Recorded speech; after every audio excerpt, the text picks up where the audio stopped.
Juventus akhirnya gagal meraih kemenangan di partai kandangnya melawan Napoli. Ini sungguh merugikan nih bagi para fansnya Juventus ini, di mana seharusnya kita bisa memetik kemenangan di kandang sendiri, terutama melawan Napoli di bawah asuhan Conte.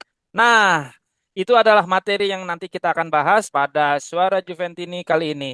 Tapi di sini gua selalu ditemani oleh narasumber yang selalu mengisi di Suara Juventini. Dan yang uniknya adalah di sini kita kedatangan oleh membership yang join di Suara Juve. Seru kan? Nanti kita tanya-tanya nih. Tapi kita kenalan dulu yang sering mengisi di Suara Juve ini. Ya, Bang Adi gimana kabarnya? Silakan Bang, dikenalkan dulu bagi para penonton nih yang mungkin ada yang belum kenal. Halo fans Suara Juventini, gua Adi dari Palembang. Wih, jauh Oke. lagi. Nah, satu lagi adalah membership dari Suara Juventus ini. Kita kenalan dulu dengan Mas siapa? Monggo Mas. Halo, suara Juventini semuanya. Selamat malam. Gua Ihsan dari Bandung. Oh, dari Bandung. Weh. Mas Dari Isan ini Bandung. kenapa mau join nih di membership kalau singkat saja nih? Tanggapannya gimana?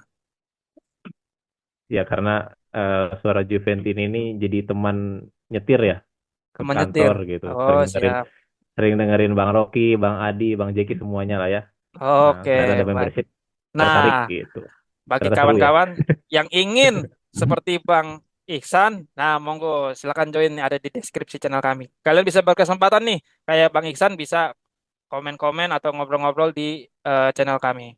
Tanpa berpanjang lebar lagi, ya kan, gua akan membahas partai di mana Juventus seri nih melawan Napoli, akhirnya kosong kosong. Nah, ini sangat merugikan sekali bagi Juventus, terutama melihat di mana peluang-peluang Juventus itu kalau dilihat berdasarkan statistik XG-nya itu lebih besar dibandingkan Napoli. Nah, nih bagaimana tanggapan para narasumber nih atas jalan pertandingannya kemarin? Silakan Bang Adi. Eh, Pendapat gue ya mengenai game semalam gitu, ini kan kayak game main catur ya, babak benar-benar hati-hati gitu, karena kan yang dilawan juga bukan tim sembarangan gitu kan. Napoli dengan rekor 3 game berturut-turut kemenangan beruntun gitu ya, terus Juve dengan hasil seri 2 kali di Liga sebelumnya. Jadi emang pertandingan ini sih seperti gue bilang di video sebelumnya juga, kalau ada nonton video gue gitu ya, gue bilang bahwa lawan Napoli ini adalah lawan yang tricky gitu, karena kan kita after UCL match, habis itu juga Mota belum pernah melatih tim yang main 3 kali dalam 1 minggu yang ada midweeknya gitu, apalagi midweeknya itu UCL. Jadi emang eh, pengalaman pertama, apalagi kita ketemu lawan Napoli yang notabene dia nggak main di Eropa, jadi punya waktu istirahat 1 minggu gitu. Jadi di match ini emang yang agak gua kesalkan adalah kita tidak menang, tapi kita mau ngasih pertandingan gitu. Jadi banyak yang bilang Mota mainnya bagus kok, indah. Iya, apalah arti sepak bola indah kalau peluang pun tak ada dan gol pun tak ada, jadi percuma gitu. Jadi buat apa mau bola sampai 75%, tapi untuk ngegolin pun nggak bisa gitu. Jadi Hmm. kita harus tahu bahwa untuk bermain sepak bola indah, berharapnya seperti tim-tim besar Eropa yang bisa ngegolin banyak, itu butuh kualitas pemain juga, bukan sekedar butuh taktik pelatihnya aja. Kalau kualitas pemainnya tidak mendukung, ya golnya akan nothing seperti 3 game terakhir gitu. Gitu sih menurut gua, Bang Rocky. Oke, baik. Jadi percuma ya nguasain pertandingan tapi nggak bisa cetak gol kayak gitu ya Bang Adi ya. Betul, betul. Nah, dari Bang Ihsan, apakah punya opini tersendiri kah dari pendapat Bang Ihsan? Apa sama nih dengan Mas Adi nih? Silakan Bang Ihsan. Oke, terkait pertandingan yang semalam ya, setuju tadi kata Bang Adi ya, seperti main catur ya. Jadi memang kedua tim ini seperti ya istilahnya hati-hati dan istilahnya pemain-pemainnya pun di set supaya dia melakukan sesuatu yang memang sesuai sudah direncanakan begitu. Tapi yang jadi catatan sebenarnya dari pertandingan Napoli ini ada perbedaan mungkin ketika kita dulu zaman Allegri ya. Nah, ketika zaman Allegri dengan menghadapi seperti Napoli ini tentu kita akan dihadirkan pertandingan yang membosankan sekali begitu ya, sama-sama hati-hati, sama-sama bertahan begitu ya. Tapi di pertandingan ini memang Juventus mempunyai apa ya, semacam keinginan untuk menguasai pertandingan dan itu memang terbukti di posisinya ya. Dan memang harus diakui Juve masih sangat kesulitan kalau kita bertemu dengan tim-tim yang defense-nya kuat ataupun juga tim yang low block ya. mungkin Napoli kemarin agak-agak sedikit low block gitu, sehingga ketika sudah ngumpul di lini pertahanan Napoli itu sendiri, sepertinya juga itu masih kebingungan. Nah, ini yang nantinya harus menjadi PR besarnya Mota di next pertandingan-pertandingan setelahnya begitu ya. Karena Mota pun pasti ketika masih melatih Bologna, dia tidak akan ya, atau jarang lah menemui tim-tim yang memang low block gitu ya untuk menghadapi Bologna. Tapi menghadapi Juventus pasti timnya akan sering menghadapi seperti ini. Dan harapan gue sih memang Mota harus apa ya, mencari celahnya gitu ya, bagaimana cara mengatasi defense-defense yang seperti ini begitu. Oke, Gitu baik kalau kalau gitu. Nah, kalau selanjutnya gue ingin bertanya pada kalian, mengapa skema Mota tidak berhasil membongkar taktiknya Antonio Conte pada pertandingan kemarin? Nah, kira-kira apa tuh yang menjadi indikator terbesar sehingga Mota nggak bisa membongkar taktiknya Conte? Silakan Bang Adi. Eh Conte ya kan kalau kita lihat cara main Conte kan memang ini kan pelatih yang rigid terus juga sampai intensitas apa namanya taktikalnya juga kuat gitu di mana fisik pemainnya 90 menit bisa full perform gitu ya. Bagaimana pemain bisa masih kuat lari. Ini kan harus dilawan dengan taktik yang cerdas dari seorang pelatih yang lawannya Conte gitu. Babak pertama kan Juve main catur ya 5-5-4-5 tapi babak kedua full all attack 75% bola tapi Conte cerdas gue rapetin belakang gue lu datang gue tutup gitu jadi ketika bola di final Juve cuma muter-muter doang nggak bisa tidak ada pemain yang bisa mampu penetrasi mampu menerobos terus juga shooting dari jauh Juve ini tengahnya minim sekali gitu jadi seperti gue bilang bahwa ketika apa Mota ketemu tim yang bermainnya parkir bus kayak Conte ini kayak Napoli, ini pemain tengahnya pasif gitu, gak ada inisiatif untuk shooting dari luar, bagaimana untuk kombinasi, semua statis. Apalagi kita babak kedua tanpa Dusan, otomatis mainnya Volsan sebenarnya bisa untuk membongkar itu dengan main bola-bola pendek. Tapi ya lucunya pemainnya mainnya ke kiri, ke Yildiz, kocek-kocek, puter, balik lagi. Jadi bola itu muter-muter aja. Jadi itu senang gitu. Tim-tim lawan hanya menunggu gitu. Inilah yang jadi PR apa Mota ke depannya bahwa 3 game terakhir Juve selalu ketemu tim yang seperti itu di Serie A. Ya kita lawan PSV jago ngegolin iya karena PSV mau melayani permainan Mota gitu. Ketika tidak ada yang tim itu tidak mau melayani Mota ya seperti ini hasilnya 3 kali game 0 gol. Padahal bola ya penguasaan bolanya luar biasa tapi ya hasilnya nggak ngegolinnya buat apa 3 poin Hmm. 2 kali di partai home apalagi 2 partai itu adalah salah satu kontender 4 besar Juventus ya Napoli sama Roma itu pun kita nggak bisa menang gitu dengan kondisi kita main possession golnya banyak tapi kredit peluangnya sedikit ini kan lucu gitu jadi kalau berharap kita langsung perform kayak Bolonya seperti kata tadi yang dibilang Roisan bahwa ya kalau di Bolonya si Mota nggak ketemu tim-tim yang main parkir bus lawan dia ketika ngelatih Juventus nah beda ceritanya gitu apalagi Napoli tahu betul bahwa Juve lelah secara fisik karena main di midweek ya gua fresh ya tinggal gua tunggu ya lu datang tinggal gua counter attack balik gitu jadi beruntunglah kita tidak kebobolan di babak kedua dengan serangan McTominay ya peluangnya jadi kalau menurut gua bahwa ya inilah PR besarnya Mota 3 game terakhir bahwa di bulan September kita belum nyetak gol di Liga belum juga menang gitu jadi untuk next gamenya jadi pelajaran bahwa kita akan ketemu lagi tim yang model begini nih mainnya di pekan depan Genoa. Jadi gue rasa ya bahwa kalau sampai bulan ini gak ketemu solusinya, ya bulan depan Juve akan berat karena hasil seri akan menanti ke depannya gitu. Oke, baik kalau gitu. Dari Bang Isan punya pendapat tersendiri kah? Mengapa ya skema Mota tidak berhasil membongkar taktiknya Conte? betul ya. Jadi memang yang sebenarnya yang kita tidak punya itu ya striker yang memang tugasnya untuk memantul ya bisa dibilang ya. Dusan sendiri memang sepertinya kemarin itu eh, dia tenggelam gitu ya berada di antara back-backnya Napoli gitu. Jadi tidak keluar gitu dan terbukti memang hanya 6 touch ya, hanya 6 sentuhan Dusan itu selama satu babak dan itu eh, kalau menurut gue sih memang udah kebangetan ya. Maksudnya apa memang dia tidak tidak meminta bola gitu? Apakah memang dia pengennya mau dapat bola yang matang gitu ya?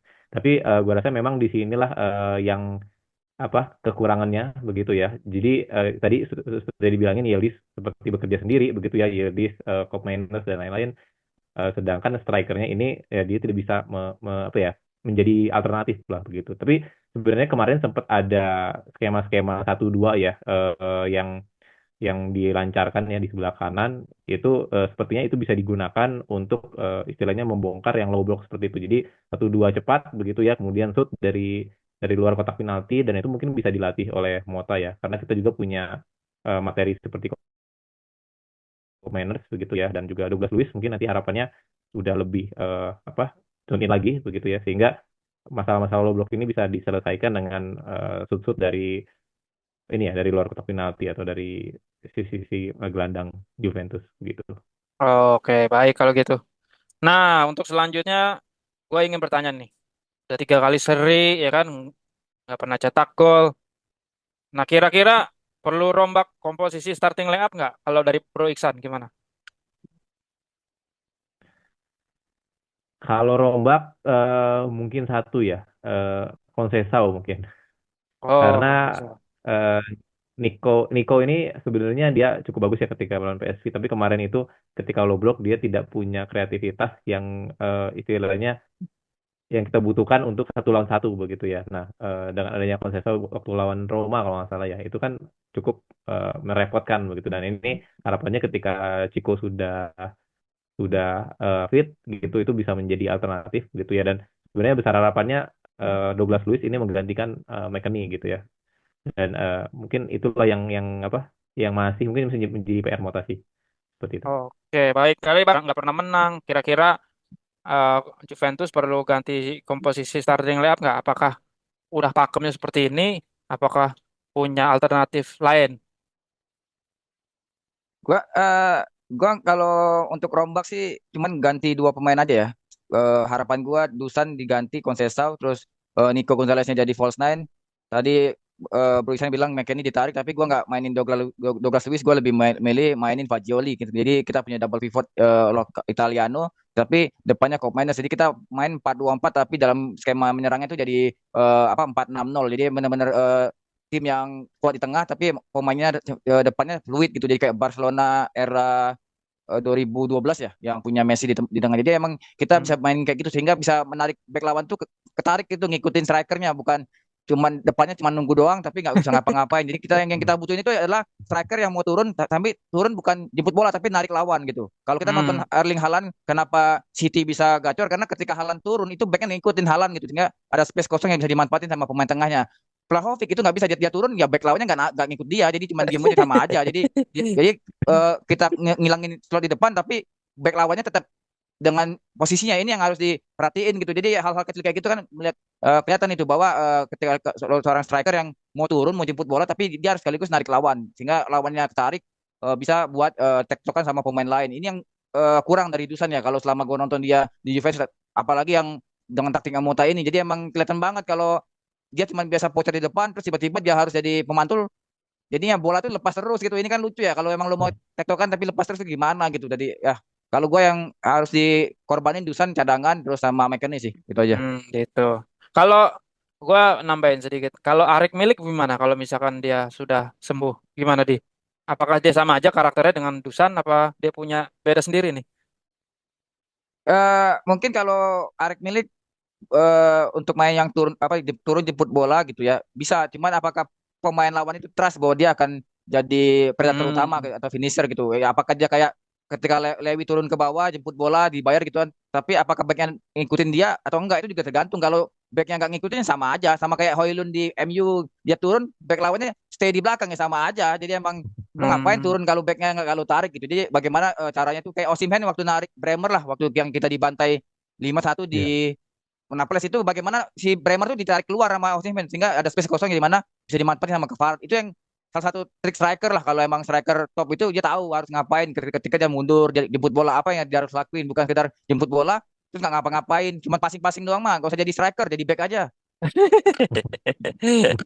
Nah, kalau Bang Ihsan, eh, apakah Arik Milik bisa menjadi alternatif penggantinya Dusan yang harganya mahal itu, ya kan? Kesel juga kadang udah berapa kali ke nggak gol-golin. Nah, kira-kira gimana pendapatnya nih?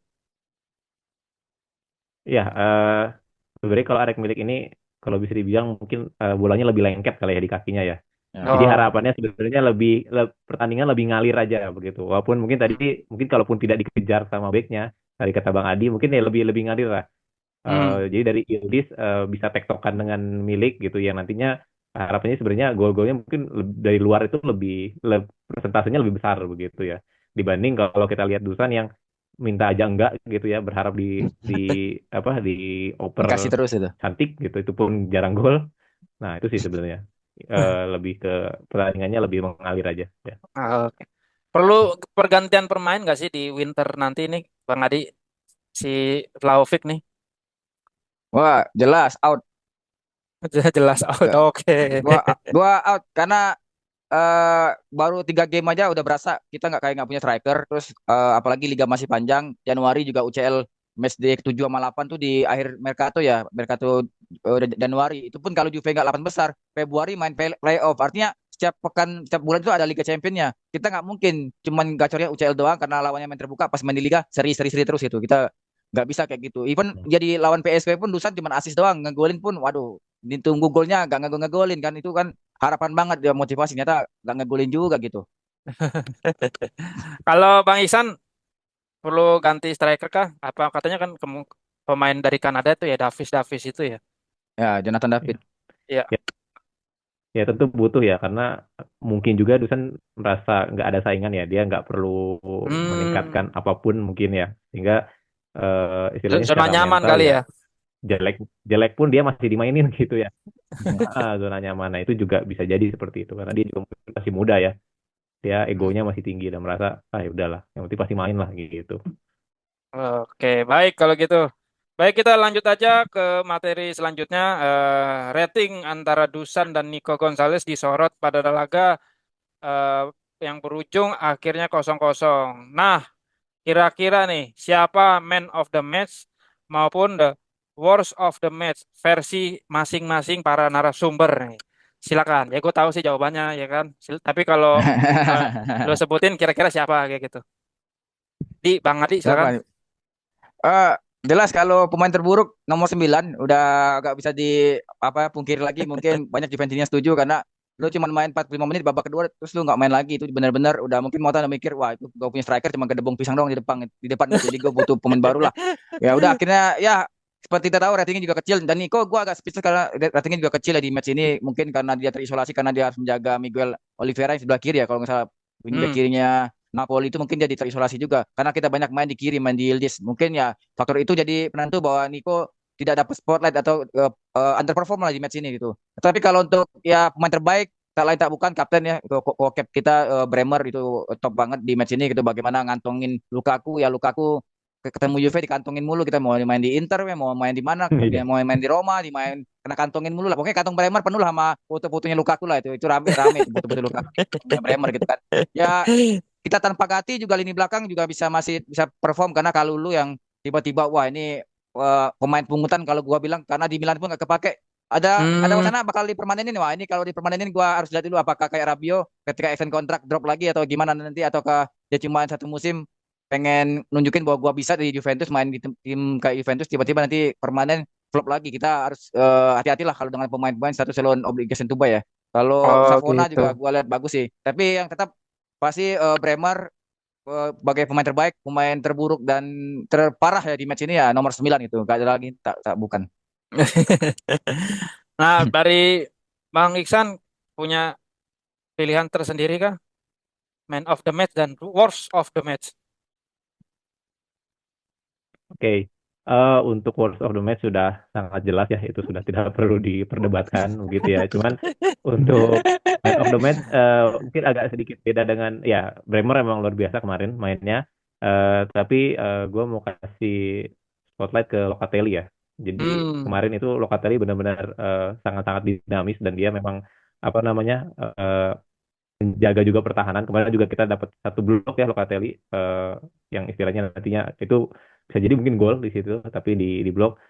Tapi gue salut sih dengan perkembangan Locatelli di Mota ini. Dia mungkin karena eh, dia tidak menjadi regista ya istilahnya gitu, tapi dia banyak gelandang teman-teman yang sama-sama kreatif gitu, sehingga jadi bebannya Locatelli di sini seperti seperti terbagi-bagi begitu ya, dan Hmm. itu menjadi Locatelli sepertinya seperti terlepas gitu ya mainnya, bisa dia kadang-kadang menjadi di depan, sering di belakang begitu. Di Bremer Locatelli itu menurut gue tuh dia nomor satu nomor dua lah di pertandingan kemarin gitu.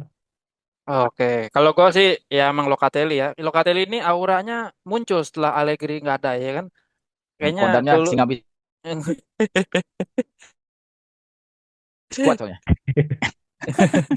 Kodam singa dia. Kodam Singa. Mantap pemainnya.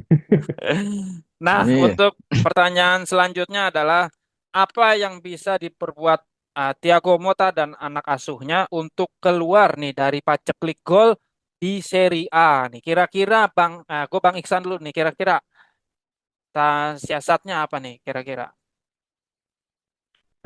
Siasatnya pertama mungkin mencoba false nine tadi ya yang kata Bang Adi itu ya. Jadi itu Hmm. mungkin bisa bisa coba jadi porsi latihannya Juve begitu karena kemarin juga Boya akhirnya dimasukkan sebagai false nine dan walaupun tidak efektif tapi bisa jadi itu salah satu jawaban ya dengan jika kita istilahnya udah habisan habisan inilah ya dengan Dusan begitu ya. Dan berikutnya mungkin ya harus perbanyak latihan bagaimana caranya ya keluar dari low block seperti itu ya. Bisa jadi Hmm. latihannya nanti Bremer, Gatti semuanya dimasukin ya jadi low block terus gimana caranya gelandang-gelandang itu bisa istilahnya bisa keluar dari situ. Itu mungkin yang bisa apa namanya dilatih oleh Mota setidaknya 1 minggu ini entar untuk melawan Genoa ya. Oh iya ya, Gitu. lawan Genoa ya minggu depan ya. Baik, kalau gitu dari Bang Adi kira-kira apa nih strategi yang diperbuat oleh Mota untuk keluar dari paceklik gol yang nggak pernah ngegolin gitu. Kalau giliran di UCL kayaknya gacor, giliran di Serie A melehoy kan.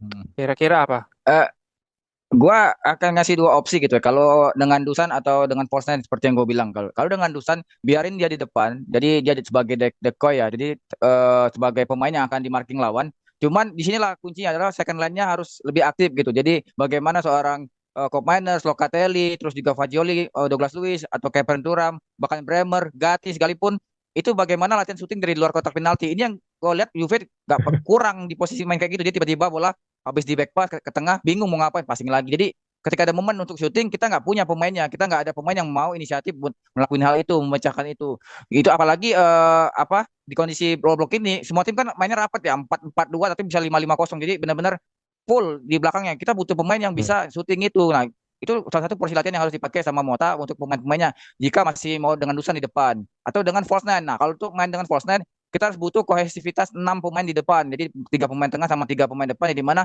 nggak boleh salah passing. Karena ketika mereka salah passing, ya otomatis rawan akan kena counter attack. Karena ketika kita main 6 pemain di depan, posisi pemainnya akan berubah semua, gitu, akan rotasi. Ini akan membuat pemain kalau tidak satu pun melakukan kesalahan, ya akhirnya akan gagal 4-6-0 ini seperti yang era Spanyol di 2012 ataupun Pep Guardiola pernah pakai dengan Messi. Ini akan sangat rumit latihan ini kalau emang pemain-pemainnya knowledge-nya emang masih terbatas ya maksud gua kalau knowledge-nya emang belum terbiasa bermain seperti ini akan sulit dan kita butuh Hmm. waktu banyak tapi kalau dengan opsi yang pertama ya bisa dilakukan tapi dengan syarat pemain-pemainnya harus bisa ya tadi latihan shooting ini yang kita kurang di Juventus ini kita kan pengen lihat tiba-tiba Casemiro bisa ngegolin lawan Juve di final UCL 2017 itu kan karena Juve-nya low block tiba-tiba spekulasi dari Casemiro deflect terus gol itu kan shock terapi buat kiper lawan karena dia tahu depannya ada banyak pemain tapi tiba-tiba lawan syuting dari jarak jauh atau Rodri lah tiba-tiba nyuting dari jarak jauh terus bisa ngegolin itu yang harus alternatif yang dicari sama Mota siapa pemainnya bagaimana cara ngesetnya bagaimana juga cara ngelatihnya gitu jadi biar pemain itu biarin aja urusan mau di depan dijagain pemain biarin aja tapi di lini tengahnya ada yang bisa jadi second line ngegolin gitu itu yang dari zaman Allegri sampai sekarang belum kelihatan mau Locatelli kayak karena sulit sekali kita punya Komeners tapi nggak pernah dipakai untuk hal-hal kayak gitu jadi sangat sayang harganya mahal tapi kemampuannya kita pakai terbatas gitu sih. Oke, baik kalau gitu. Baik, mungkin segitu aja materi kita kali ini karena nggak usah banyak-banyak karena masih cukup dengan cakupan review antara Juventus melawan Napoli. Kita tunggu ke depannya mudah-mudahan eh, lawan Genoa bisa ada secercah nih harapan bisa menang ya kan. Mudah-mudahan ke depannya tidak seri lagi ya kan. Terima Ya kasih. malam minggu tuh mainnya lawan Genoa malam minggu terus semoga Oh nggak pakai iya. link haram lagi ya. Iya ini masih pakai link haram ya kan. Iya, Cari-cari film link haram mana ya. link. Aduh. Baik, terima kasih Bang Iksan, Bang Adi atas waktunya. Kita bisa Siap, siap. berjumpa di lain waktu. Eh, Terima kasih juga atas Oke. kesempatannya yang diberikan pada kali ini. Oh ya, kawan-kawan jangan lupa juga yang ingin berkesempatan kayak Bro Iksan itu bisa join di membership kami. Karena dengan begitu kalian bisa ngomong-ngomong nih kayak Bang Iksan nih ya kan tampil di Suara Juventini. Dan jangan lupa juga di-share Sip. juga ke kawan-kawan, ada channel yang bisa beropini, berpendapat, mengeluarkan unek-unek tentang Juventus ada di sini ya kan. Jangan lupa juga ditulis kolom komentar, saran, kritik, apapun kita terima karena dengan begitu channel kita bisa berkembang lebih baik ke depannya. Dan yang paling penting ada di subscribe ini karena kayak begitu ya kita buat apa ya kan bikin channel kalau nggak subscribe siapa yang nonton ya kan kayak gitu. Akhir kata dari gua terima kasih Bang Adi, Bang Isan. Fino alla fine, Forza Forza Forza Juve. Juve. Juve.